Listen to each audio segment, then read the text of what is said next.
anigoo ah gudoomiyaha ururka isbahaysiga ummadda Soomaaliyeed ee dalkan Sweden magacayga Maxamed Xamdi Sheekh Axmed waxaan maantay halkan hambalyo weyn uga jeedinayaa ummadda Soomaaliyeed dhammaan meel kasta adduunka degan tahay anigoo maanta ku faraxsan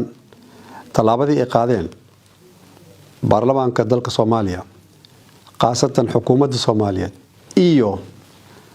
madaalaha ummadda Soomaaliyeed madaxweynaha Jamhuuriyadda Federaalka Soomaaliya mudane Xasan Sheekh Maxamuud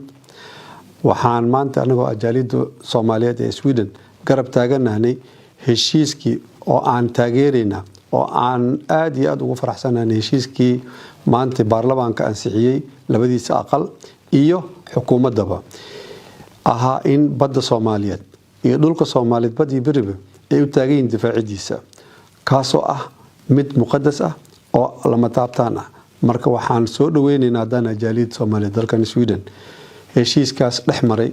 dawladda Turkiga walaalaha aan nahay ee har iyo habeenba na garab taagan iyo dawladda Soomaaliyeed ee madaxdeeda mudane madaxweyne aad iyo aad u maasan tahay waana ku garab taaganahay garabkaaga ayaan meel kasta dunida ka joogno Soomaali waa hal cadawgeedana waa maantaysa noo sheegto waa labo marka hore hal u ahaa maanta waa labo marka biidnillaahi tacaala waa ka guuleysanayna waana idinku taageeraynaa waana soo dhaweynaynaa heshiiskaas ugu dambeyn ummadda Soomaaliyeed ee degan dibadaha iyo gudahaba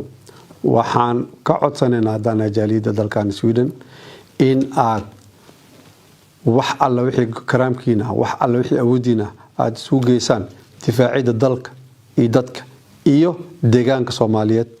oo aad garab istaagtaan madaxweynaheena Jamhuuriyadda Federaalka Soomaaliya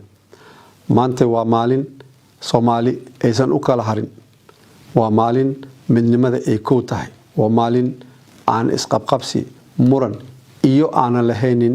is eedeen ee ay tahay maalintii la difaaci lahaa dalkeena